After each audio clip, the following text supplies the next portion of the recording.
Hello everyone. Today I will be going over the process I use to create 3D VTuber models. Keep in mind that I am no expert on this subject, and this is just what I learned worked for what I needed. Now, without further ado, let's get right into it. Okay, so the first thing you're going to need is you're going to need a application called Vroid Studio. It is free, which is, everybody loves free. We all love free. I have been using this for quite a while. This is used to create the base of a model, and it works quite well. It is quite easy to use. It is not as, you can't do as much as like free custom building your own model, but it does work for people who don't really know how to do that and don't want to put in that much effort. Okay, so once you have the game open, you are going to want to create your avatar. Obviously, you choose feminine or masculine. I'm going to choose masculine. Okay, and here's where the model creation starts. So you can see immediately you already have a basic model. It is fully rigged. You could export this and use this and it would work perfectly fine. That is the #1 part about this application that I love. It does all of the hard parts, bone structures, everything for you. Granted, if you actually go into it in like Blender, it doesn't do it all that well, but it works, and it works well enough. So there's hairstyles, there's fronts. One thing that you can do is you can add, for example, if like a Hoge, you can add your custom thing. I have a bunch of sets of horns that I created myself. All of these took me a bit of learning. You can see there's a very much of a learning curve. You can add, this is my attempt at adding a tail. I think they've since they're currently working on actually adding tails, but you can actually add this and then do something in Unity or Blender to actually attach the tail object to the waist bone. But you can add horns. There are settings that you have to do these things. I'm not going to really get into them, but there are people online who will go through that in depth, or I can go through it if you want. Just leave a comment and I'll make a video on it at some point. But we're just going to leave this blank. So we're not going to go too deep into this. I'm just mostly just showing the process. A whole bunch of different outfit sets. You can actually choose individual tops and parts for this. One thing I have noticed with this, and they might have changed this since future updates, but it is very feminine orientated. So if you are a male and you like to make a male model, you will find yourself having a lot harder of a time finding a proper masculine looking outfit if that's what you're looking for. There aren't very many options, but as you can see, if you do plan on creating a very stereotypical feminine looking outfit, there are plenty options. You're not going to find yourself on short supply. You can use your own hairstyle set, or if you go into each particular thing and you say, okay, well, I want this hairstyle for the front, right? Let's say I want somewhat long hair in the back. Well, actually, let's choose this one. That one looks good. Let's say overall hair. We're not going to touch that because that's just the front and back. You go to each of these things and you go over here to the right and you say edit hairstyle.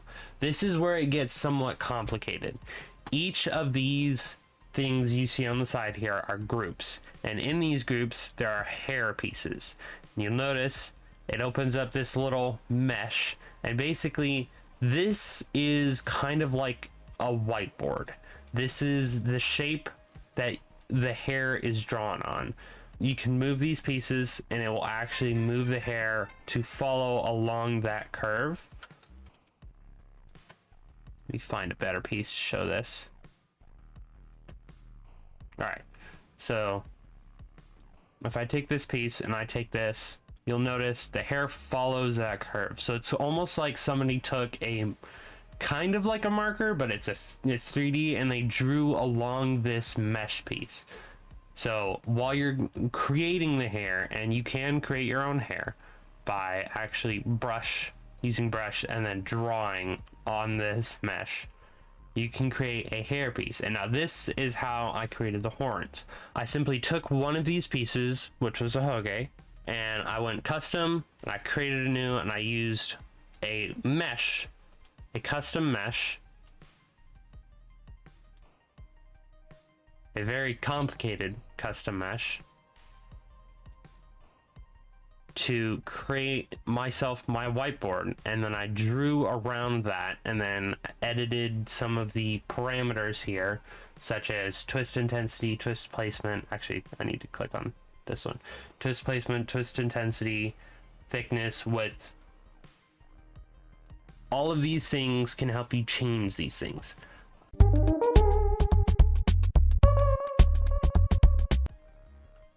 We're just gonna leave this blank. That works out. Done. All right.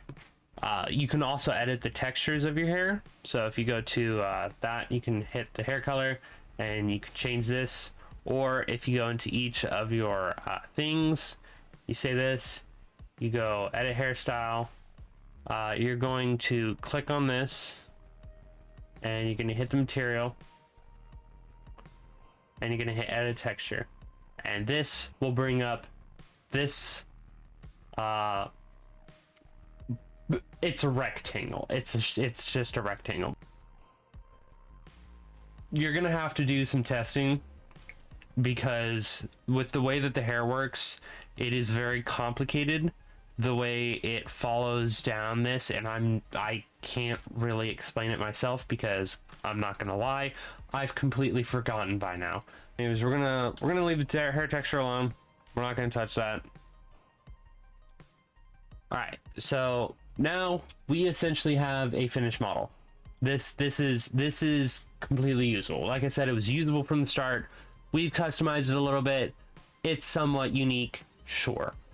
So when you want to use this, and I'm on the beta, so I can actually upload as I should be able to export as different things. It might not let me because I don't know how to do that, but there are clothing settings that you can do. You really just have to explore around the settings in order to figure it out or watch tutorials, but I use Vroid to create the base, simply put.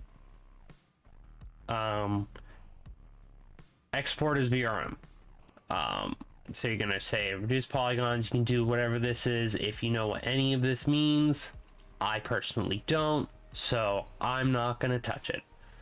So I'm just gonna hit export. We're gonna open up Unity.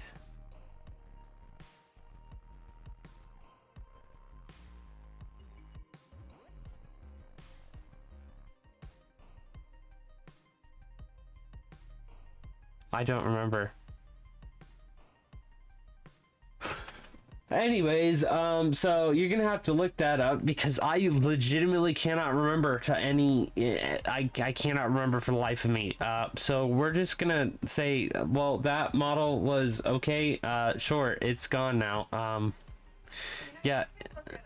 You see, I'm lazy, and I fucking. How do I grab? It's been a while, guys. It's been a while. Okay, so here's what I use Unity for in my models. Right here, you will notice a whole bunch of textures. Now, what I use these textures for is I use these textures to do something for glow. There is an emission category right here. I input my own custom texture into that emission category, so that way when lights are turned off on a certain model, now this one is not the model that I want, so you can see the level of progress that I got just from creating my first model to the one I have now. So if I go into the textures of this model, and I believe I should be able to, yeah, if I turn off the lights, you'll notice on this model, there are only a couple parts that do this, but on this model, there are a whole bunch of parts that glow in the dark. And this is what I use Unity for. I also tried to use Unity to add the tail, and I was successful in getting this tail to work. However, unfortunately, I don't know how to get it to actually move. It is a stiff object right now. It has all of the armatures, and I said that because I said armature right there. Like I said, I'm not experienced in this at all. This is just kind of the process that I used that worked for me.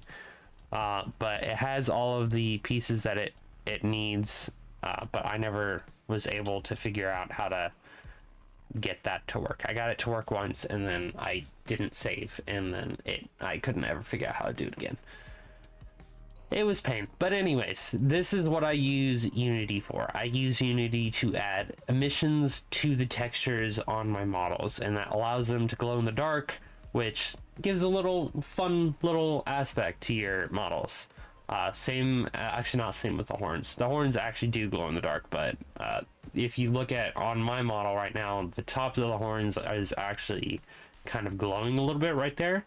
And that is because of VC Face. VC Face has a effect that you can add that will it bloom. It adds bloom.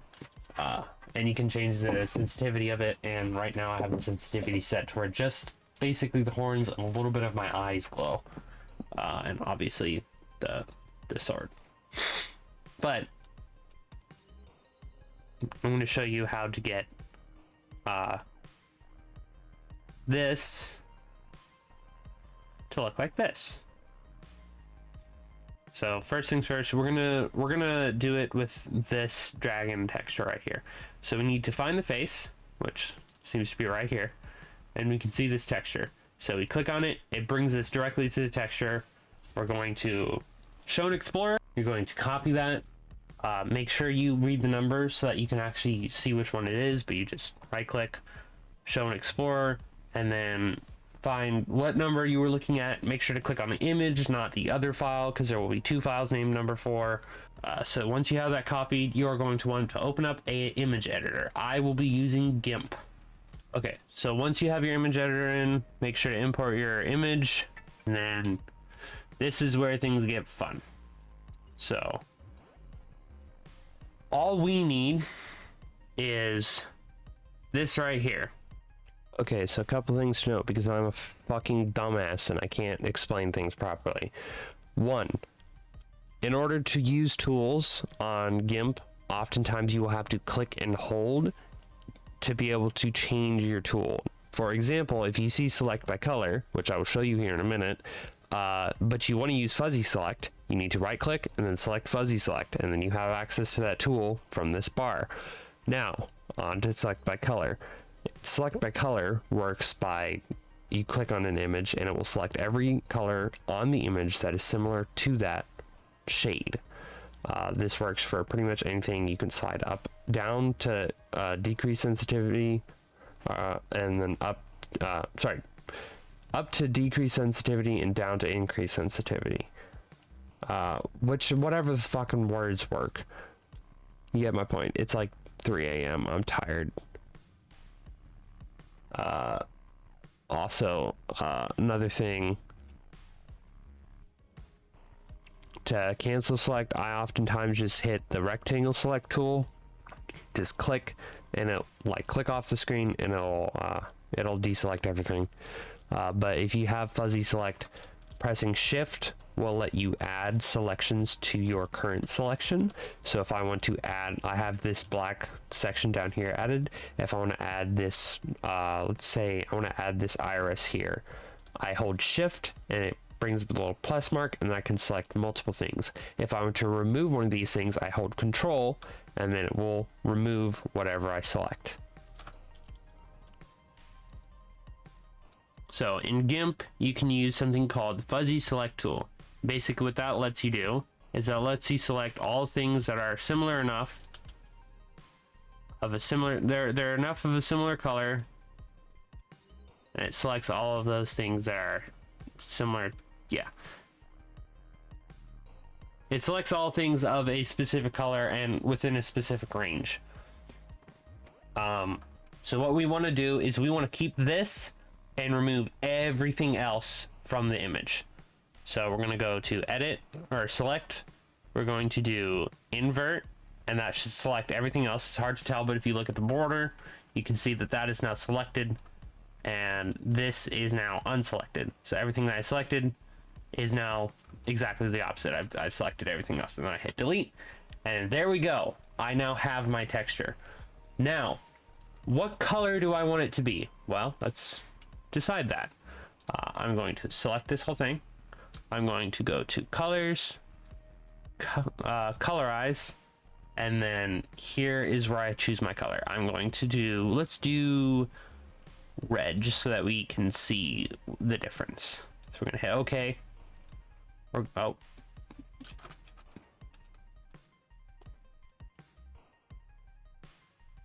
Colorize. I'm gonna go red so we can see the difference. Okay, and then we're also going to right click this, and this is just something that I like to do. We're going to do layer, transparency, we're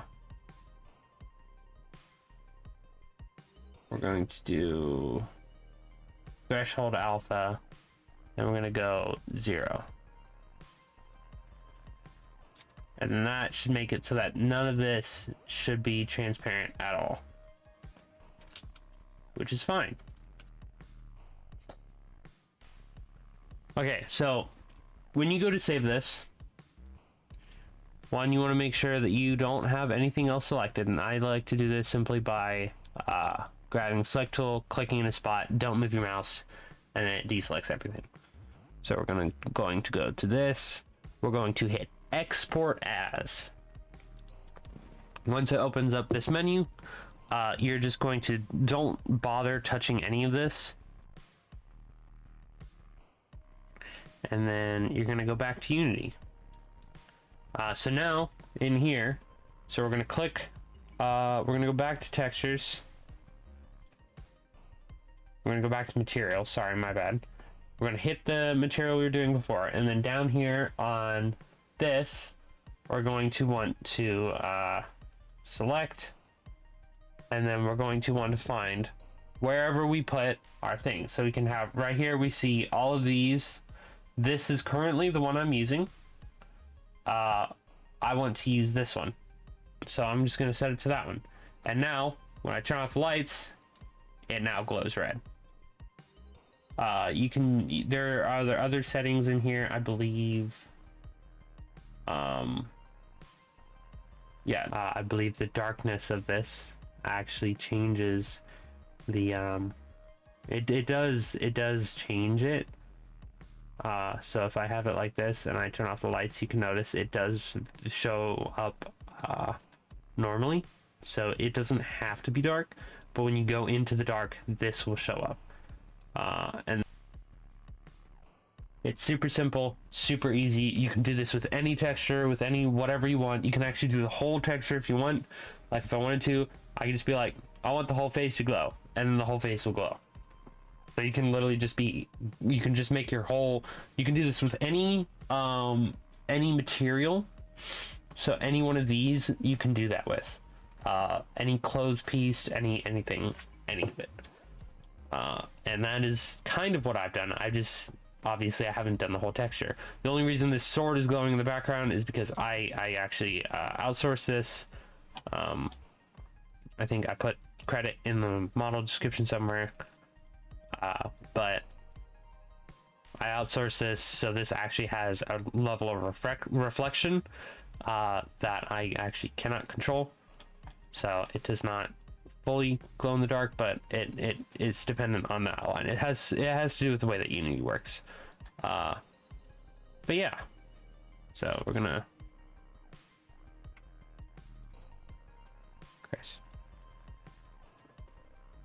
that is how I create my models. It is quite literally as simple as that. You can skip this part entirely if you want. You don't have to use Unity, but I use Unity just because I like to add all of these glowing textures to my model, because it has to do with my lore, but